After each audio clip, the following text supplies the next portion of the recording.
Here we go. It is the ManFUzed Podcast. Kay Lee here, your host, my co-host, Ben H. So today on the ManFUzed Podcast, we're going to talk about ghosting, not only in your dating life, but also in your business life, and the value and power of doing what you say it is you're going to do. What that could do for your relationships, what that could do for your business. We also talk about this guy in New York that, as an experiment, tries to give away gold bars worth $2,000. And would you be surprised that 8 out of 10 people don't even stop to look at it? They're not interested in what he's got, whether he's selling it or giving it. But do you think he cares? He just stays richer. It's their loss. And that's exactly how you should view the product or service you are selling. It's their loss. So, Ben, I did a form of ghosting when I was single like 20 years ago, and it's very memorable to me. There was this one time, Ben, that I had hooked up with this girl, and I knew I did not want to spend the night. You knew you didn't. It was 2 in the morning. It was like 1:30 in the morning, though, and I wanted to get out of there as fast as possible afterward. Right. My friend Brian, my best friend, rest in peace. He is no longer with us on this earth. Right. I knew at the time that if I called him, I hung up as soon as he answered. And I didn't know when he answered because I couldn't have the phone to my ear. Yeah. He'd call back. Yeah.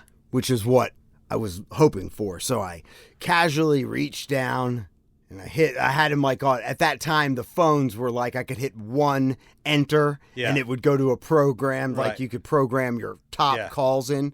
And I did that and it called him and I hung up. Yeah. I let it ring for a couple seconds and hung up, which prompted him to call back. Hello.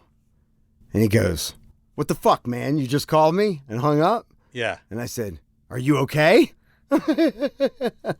He goes, what the fuck are you talking about? I said, where are you? Yeah. He goes, what the fuck are you talking about? I'm like, oh shit, your car broke down? And he starts screaming, dude, what the fuck are you talking about? Yeah. I'm like, dude, can you find anyone else to come get you? Yeah. Oh shit. He's like screaming at me. And I had to go on for like 3 or 4 minutes, and I'm like, I'll be right there. Yeah. Here I come. Yeah, here I come. You're really making me mad. That's right. I really can't. You can't find anybody else? Oh, shit. Okay, man. All right. Click. I look over at her. I'm so sorry. I've got to go. What was it that made you want to leave? If I had to think on it. She was good looking. She was a good looking chick. Yeah. I don't want to be too detailed. The thoughts I'm thinking in my head were not bad. Right. So why did she you wanted to cuddle, I guess. I don't know. She wanted to cuddle? I think so. And you had to go? Well, and I'm just like any guy when release the demons. Right. It's time to go. Well, I knew it was somebody I wasn't going to be in a relationship with this person. Right. I think I was having FOMO. Right. Whatever was going on, whatever my friends were doing. Yeah. I think you knew the night was still young. Yes. You knew people were still out having a good time. Correct. You were willing to spend your night trying to get some, but you had already gotten some. So there was no more to get. So the night could either go downhill or the night could stay the same. Or the night could stay lit. The night could stay the same, which I was in a girl's bed. I had just achieved what I wanted to achieve, and I believe she achieved multiple times what she wanted to achieve. Right. But I believe she did want me to spend the night. Yeah, she did. And I didn't want to. No. But I didn't want to be rude. Right. Would that be today's version of ghosting? I'm out of the game. You don't get ghosted from a male-female relationship perspective, though, right? Right. But you and I both get ghosted on business all the fucking time. All the time. And I feel like, which drives me fucking nuts. Yeah. If you don't want to do business with me, if you don't want what I'm selling, don't act like you do. Right. Just tell me. Because, see, I am the king of follow-up. If you tell me or lead me to believe that you are interested in Right. Either something I'm selling or a way that we could grow as partners and build something and make money together. Yes. And I see that as a valid possibility. I ain't going to drop the ball. I'm going to follow the fuck up. Yeah. And it drives me nuts when I have to fucking, and really I know people say, oh, you shouldn't chase anybody. And I try not to chase them, but I follow up. Yeah. And if they give me an excuse, hey, hit me up, I follow up again. Yeah. Because I'm wanting to see if that opportunity is really a valid, legitimate possibility. And there's nothing wrong with that. I mean, you should. And I hate it. And sometimes when people are ignoring me, I'll follow up just to follow up. Right. Just to annoy them. Just to annoy them, just because it's annoying to me that they can't just be like, hey, listen, right now is not the time for me. Or, just this isn't going to work. I'm just not ready, or I'm not interested. Whatever it is. And I'd be like, it was good talking to you. Call you Hit me up next if you change my mind. Right. People in business do the same. It's like so easy to ghost somebody. Yeah, it is. Versus just tell them, hey, I'm not into it. Well, I think that, we have to treat, or we should treat others how we want to be treated. And that's something that we don't do. Sometimes it's hard to treat somebody how you'd like to be treated, but it's the right thing to do. And a lot of times people just have anxiety around telling someone no. They'd rather say yes or maybe and just keep dragging it out than have to say no.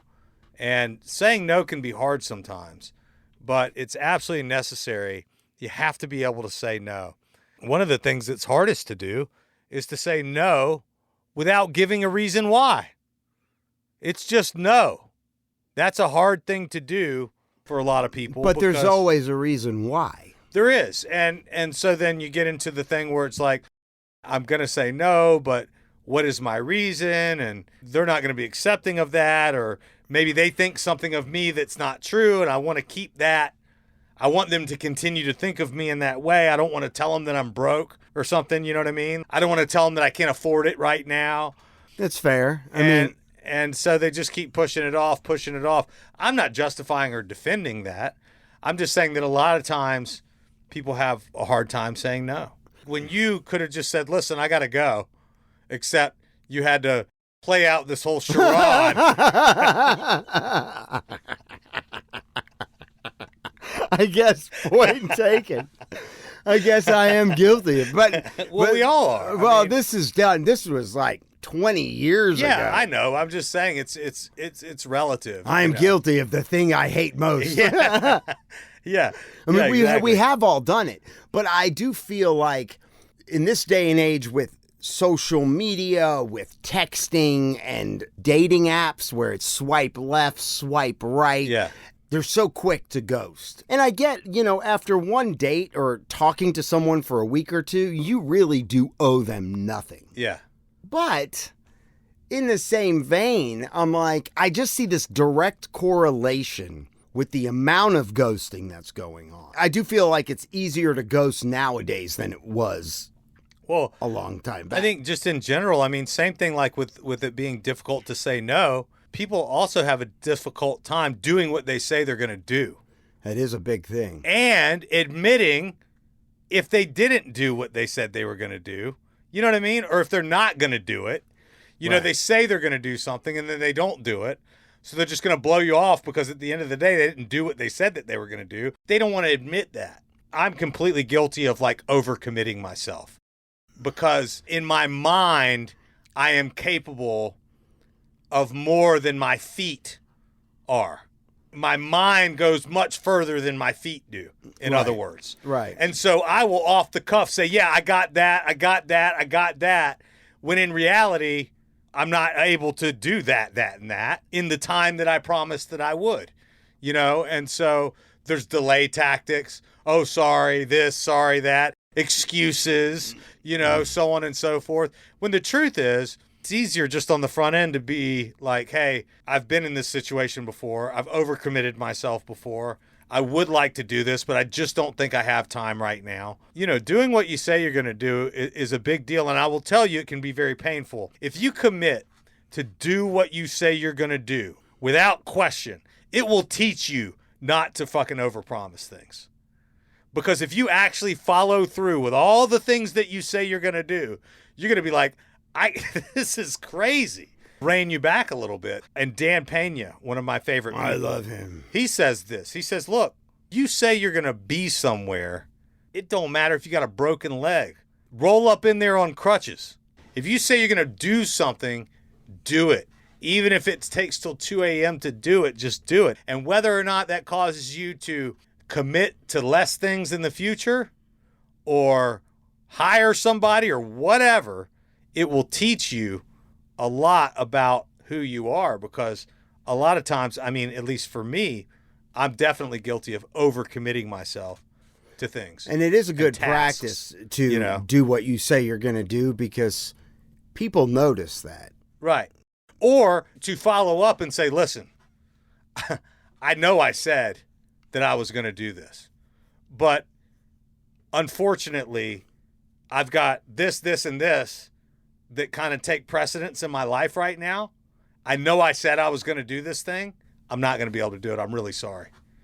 That's the equivalent of just saying no. You know what I mean? Sometimes you have to circle around, but I don't know. It's probably better just to go ahead and do it and then take note for future circumstances, you know? I think it's something we can all relate to for sure. That goes for your dating relationships, even though you and I aren't in that. Goes to marriage. I overcommit to stuff all the time with my wife without even realizing. You know what I'm saying? Yeah, I'll do it. Yeah, exactly. And then she's like, but you said you were. I'm like, when did I say that? Right. You were talking to me when I was juggling 100. Well, sometimes it's just easier to say yes. You get a cold call and it's like, look, I don't have time. Just shoot me an email.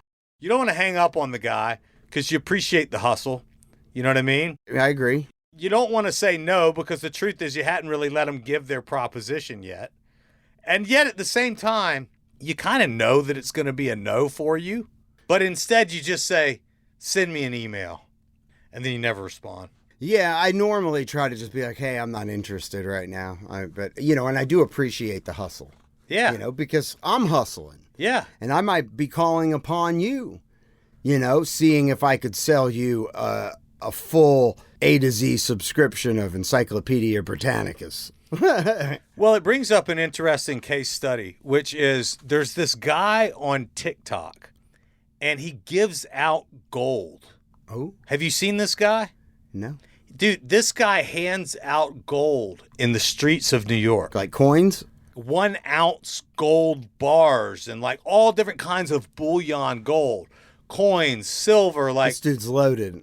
Well, he's a gold dealer. I mean, yeah, he's completely crushed it in New York. And so he does this thing, and I'll reference the site in a minute. I'll look it up, but he'll go out on the streets of New York and he's got 10 1 ounce gold bars. And how much are they worth each? I think an ounce of gold's like $2,000 right now. Okay. Something like that. And you know how standoffish people are, especially in New York. You're like, hey, no thanks, leave me alone, get the fuck away from me. That's how New Yorkers roll. That's how New York is. So this guy is out trying to hand people real 1 ounce piece of gold.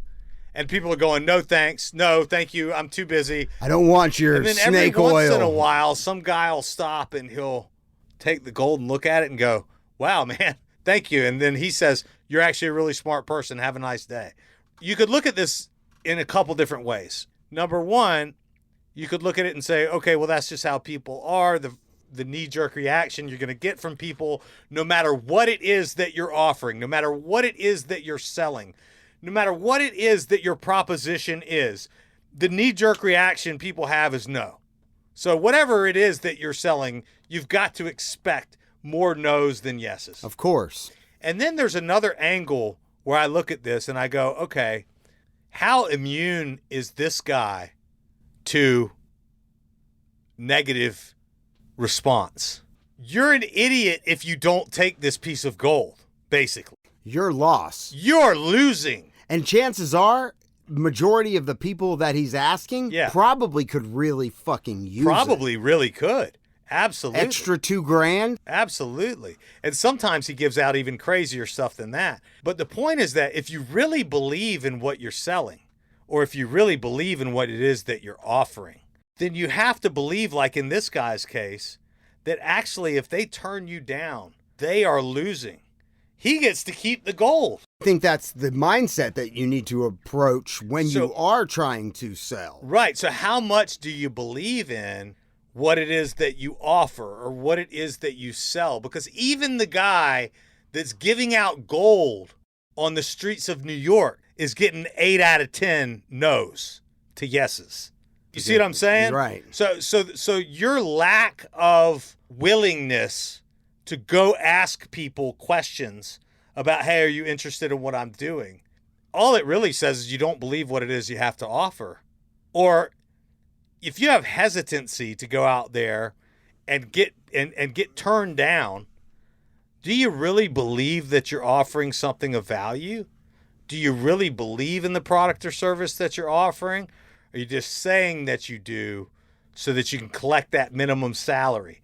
You can collect that minimum paycheck. How much would you really sell if you really believed, like this guy knows for a fact? Yeah, he knows. I am giving you gold. I'm giving you $2,000 or more. I'm trying to hand you $2,000 and all you're just helping me blow up my TikTok channel. I'm sure as a result of this TikTok channel and how shocking this case study is, I mean, I want to buy gold from this guy. Just from the value proposition of him going out and handing out gold, it shows me that, hey, here's a guy who's obviously doing a good job with the gold game. I'd buy gold from him. So I'm sure he sells a shitload of gold just as a result of the success of this street handout. And I also think, you say that, okay, how much do you believe in what it is you're selling? Right.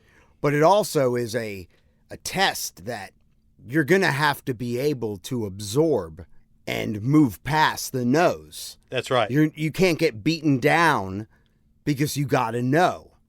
Obviously, he knows it's their loss. Right.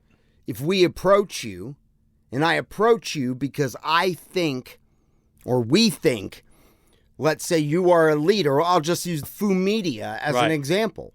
If Ben and I decide that you are a target candidate for a podcast, you are in need of one because of your leadership in business or in industry, we know that we have something valuable that we can offer you. Right. And that's a turnkey podcast solution to where you only have to hit record. If you don't see it as value, that's you. That's right. And it might not be of value to you at this time, and that's fair. We know we have value. Absolutely. And so we'll get past the no's. Sure. Because no, not right now. Maybe no forever, but fine. There's 500 million other people in the world that are probably fit the profile of who we would be looking for. So here's this guy at Trax NYC. So TRAX NYC. I'm going to load up this Trax pack. Each one of these ounces is $2,000. Let's see if somebody wants them for free. Sir, you are smart. Just bam, an ounce of gold. Come on, take it. Come on, you got it. Another potential, sir, ma'am. An ounce, right? It's good when they don't want to take an ounce. It feels so fucking good. Sir, you really need one of these, bro. God just I'm telling you, bye-bye, John. He don't. What is this? It's an ounce. What is this? Gold? What do you think it is, bro? You giving it out? Well, it's in your hands now. It's not my hands. You serious? Then you figure it out on your own. You're on your own from here. Oh, man. I had to stop, bro. Thank you, guys. You did it. One, You did you made the right My one. wife is going to be happy when she knows this, brother. Thank you. Yes, sir. Let's see if one of these beautiful ladies wants one. It's your daughter. We have a little gift for her. You should take it, believe me. What is it? Well, you're going to have to trust your instincts. Okay. There you go. Goodbye. Okay, this is... All right, sir. For you. Trax pack. You don't want it? Don't want it. Back in the bag. Here, sir. Don't worry about it. We got the Trax pack, sir. Well, that's too bad for him. All right, we got this.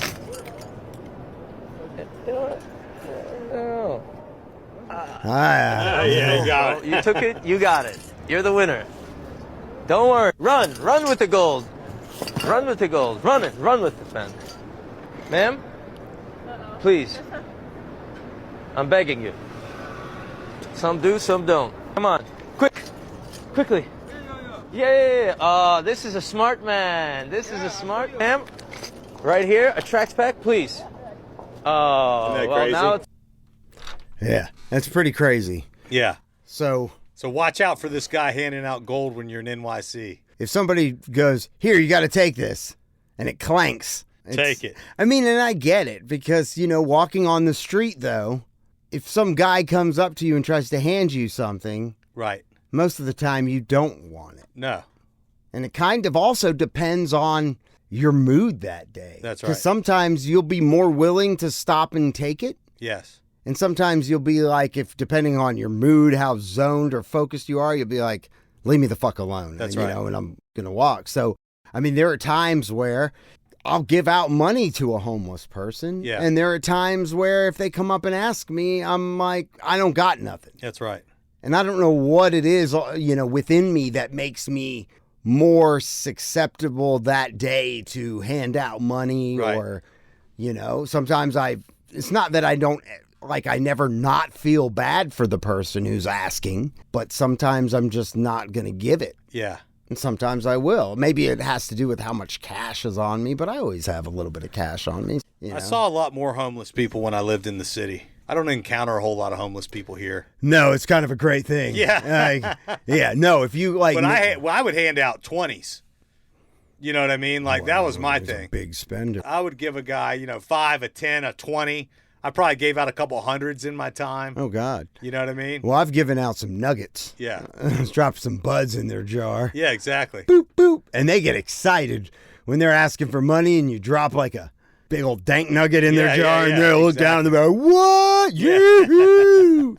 I'm going to get high now. Exactly. Hey, thanks for listening to the ManFUzed Podcast. Please join the show by hitting us up at 770-744-5227 or at manfused.com. Thanks a lot. Foo Media.